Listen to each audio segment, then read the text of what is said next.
Hello viewers, আসসালামু আলাইকুম। এই ভিডিওতে আমি দেখাবো সেলফিন অ্যাকাউন্টে ইসলামী ব্যাংকের ব্যাংক অ্যাকাউন্ট অ্যাড করার নিয়ম। প্রথমে আপনার স্মার্টফোনে থাকা সেলফিন অ্যাপটি ওপেন করুন।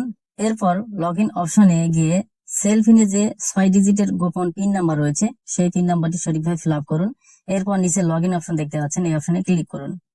ক্লিক করার পরে এখানে ইন্টারফেসটি দেখতে পাচ্ছেন। স্ক্রিনে অনেকগুলো অপশনই দেখতে পাচ্ছেন। এখানে বাম কোণায় নিচের দিকে ব্যাংক অ্যাকাউন্ট একটি অপশন দেখতে পাচ্ছেন, এই অপশনে ক্লিক করুন।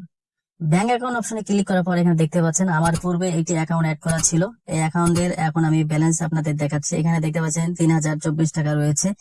আপনি কিন্তু এইভাবে খুব সহজে আপনার সেলফিন অ্যাকাউন্টে ব্যাংক অ্যাকাউন্ট অ্যাড করতে পারবেন। স্ক্রিনে মনোযোগ সহকারে খেয়াল করুন। আমি এখন নতুন করে একটি ব্যাংক অ্যাকাউন্ট নাম্বার অ্যাড করে দেখাবো। নতুন ব্যাংক অ্যাকাউন্ট অ্যাড করার জন্য নিচে এই প্লাস চিহ্নে ক্লিক করুন। ক্লিক করার পরে এখানে অ্যাড আইবিবিএল অ্যাকাউন্ট একটি অপশন আসবে। এই অপশনে আপনার ব্যাংক অ্যাকাউন্টের যে নেম রয়েছে, যে নামে অ্যাকাউন্ট খোলা আছে সেই নামটি অবশ্যই সঠিকভাবে দেখে দেখে ফিল আপ করবেন। কোনো যেন ভুল না হয়, অবশ্যই দেখে দেখে আপনি এখানে ফিল আপ করবেন। নামটি সঠিকভাবে ফিল আপ করা হয়ে গেলে নিচে দেখতে পাচ্ছেন ডেট অফ বার্থ, এই ডেট অফ বার্থটি দিতে হবে। ডেট অফ বার্থটি দেওয়ার জন্য ডান পাশে দেখতে পাচ্ছেন এটা আইকন, এই আইকনে ক্লিক করুন। আইকনে ক্লিক করার পরে নিচে একটি দেখতে পাচ্ছেন ক্যালেন্ডার এসেছে। এখান থেকে প্রথমে সালটি নির্বাচন করুন। সালটি নির্বাচন করার জন্য উপরে এবং নিচে স্ক্রল করতে থাকুন। স্ক্রল করতে করতে আপনার যে সঠিক সালটি, সেই জন্মের সালটি আপনি সিলেক্ট করুন। সিলেক্ট করা হলে মাঝখানে আবার এই বাটনটি স্ক্রল করতে থাকুন উপরে নিচে, তারপর মাস এবং তারিখ দিয়ে তারপর উপরে যে ডান লেখা দেখতে পাচ্ছেন এই অপশনে ক্লিক করুন। নাম এবং জন্ম তারিখ সঠিকভাবে ফিল আপ করা হয়ে গেলে এরপর নিচে দেখতে পাচ্ছেন অ্যাকাউন্ট নাম্বার, অর্থাৎ আপনি ইসলামী ব্যাংকের যে অ্যাকাউন্ট নাম্বার রয়েছে, অর্থাৎ যে নাম্বারটি সেলফিন অ্যাকাউন্টে অ্যাড করতে চাচ্ছেন, ঠিক সেই নাম্বারটি সঠিকভাবে দেখে দেখে আপনি এখানে ফিল আপ করবেন। অ্যাকাউন্ট নাম্বারটি সঠিকভাবে ফিল আপ করা হয়ে গেলে নিচে দেখতে পাচ্ছেন একটি সাবমিট বাটন, এই বাটনে ক্লিক করুন।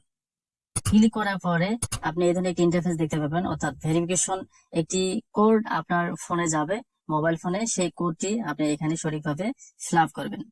সঠিকভাবে কোডটি ফিল আপ করা হয়ে গেলে আবার যে সাবমিট বাটন দেখতে পাচ্ছেন এই বাটনে ক্লিক করুন। ক্লিক করার পরে আপনার স্ক্রিনে এই ধরনের একটি ইন্টারফেস দেখতে পারবেন। স্ক্রিনে যে ইন্টারফেসটি দেখতে পাচ্ছেন এখানে বলা হয়েছে আপনার ব্যাংক অ্যাকাউন্টে সঠিকভাবে অ্যাড করার জন্য নিরাপত্তার স্বার্থে আপনি 16259 অথবা নিকটস্থ ব্রাঞ্চে গিয়ে অন্যান্য তথ্য দিতে হবে। ব্যাংক অ্যাকাউন্ট অ্যাড করার জন্য পরবর্তী কার্যক্রম কি করতে হবে আমি এখন আপনাদের সঙ্গে শেয়ার করব, মনোযোগ সহকারে খেয়াল করুন। এখন আমরা যদি ব্যাংক অ্যাকাউন্টটি ওপেন করি, এখানে দেখতে পাচ্ছেন সিবিএস অ্যাকাউন্ট নট অ্যাক্টিভ, এই সমস্যাটি দেখাবে। অর্থাৎ আপনি যতক্ষণ না পর্যন্ত ব্রাঞ্চে না গেছেন অথবা 16259 ফোন দিয়েছেন, সঠিক তথ্য না দেওয়া পর্যন্ত কিন্তু আপনি এই ব্যাংক অ্যাকাউন্টটি কিন্তু সঠিকভাবে অ্যাক্টিভ করতে পারবেন না। আপনি নিকটস্থ কোনো ইসলামী ব্যাংকের ব্রাঞ্চে যাবেন। আমি নিজেও গিয়েছিলাম। ব্রাঞ্চে যাওয়ার পরে একটি ফর্ম দিবে। ফর্ম দিলে আপনার এনআইডি তথ্য এবং ব্যাংকের বিভিন্ন তথ্যগুলো দেওয়ার পরে আপনি সাইন করবেন। সাইন করা হয়ে গেলে আপনাকে ব্যাংক থেকে কিন্তু এই অ্যাক্টিভ করে দিবে। ইসলামী ব্যাংকের যে কোনো ব্রাঞ্চে গিয়ে সঠিক তথ্যগুলো দেওয়ার পরে ব্রাঞ্চ থেকে আপনাকে আপনার ব্যাংক অ্যাকাউন্টে অ্যাড করে দিবে বা অ্যাক্টিভ করে দিবে। অ্যাক্টিভ করার পরে আপনার আবার সেলফিন অ্যাকাউন্টে আসবেন। আসার পরে আপনি ব্যাংক অ্যাকাউন্ট অপশনে ক্লিক করলে কিন্তু আপনি দেখতে পারবেন আপনার ব্যাংক অ্যাকাউন্টটি অ্যাড হয়ে গিয়েছে সঠিকভাবে। এভাবে কিন্তু ব্যাংকের তথ্যগুলো দেখতে পারবেন এবং সব লেনদেন করতে পারবেন।